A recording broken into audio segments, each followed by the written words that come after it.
అందరికీ నమస్కారం. ఈ రోజుటి వీడియోలో పూజ గదిలో పొరపాటును కూడా ఉంచకూడని వస్తువులు ఏంటో మనం తెలుసుకుందాం.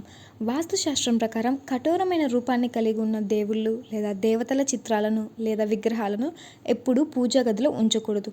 ఇలా చేయడం వల్ల ఇంట్లో గొడవలు, మనస్పర్ధలు పెరుగుతాయి. ఇంట్లో అశాంతి నెలకొంటుంది. కనుక పూజా గృహంలో ఎల్లప్పుడూ దేవతలు సున్నితమైన రూపంలో చిరునవ్వుతో ఉండి ఆశీర్వదించే విగ్రహాలు లేదా పటాలు ఉండాలి. వాస్తుశాస్త్రం ప్రకారం విరిగిన విగ్రహాలు లేదా చిరిగిన చిత్రాలను పూజ గదిలో ఎప్పుడూ ఉంచకూడదు. ఈ లోపం గల విగ్రహాల వలన కలిగే నష్టం చాలా భారీగా ఉంటుంది. ఎల్లప్పుడూ మంచి అందమైన విగ్రహాలు లేదా దేవుని చిత్రాలను ఉంచండి. అనేక మంది తమ ఇంట్లోని పూజ గదిలో ఒకే దేవుడికి సంబంధించిన అనేక చిత్రాలు లేదా విగ్రహాలను పూజా మందిరంలో ఉంచుతారు. అయితే ఇలా ఎప్పుడూ చేయకూడదు. ముఖ్యంగా పూజా గదిలో పొరపాటున కూడా 2 శివలింగాలను ఉంచకూడదు. బొటనవేలు కంటే ఎక్కువ సైజు ఉన్న శివలింగాన్ని ఉన్న ఇంట్లో సంతోషాన్ని, శ్రేయస్సును కోల్పోయి ఇబ్బందులు పడుతూ ఉంటారు.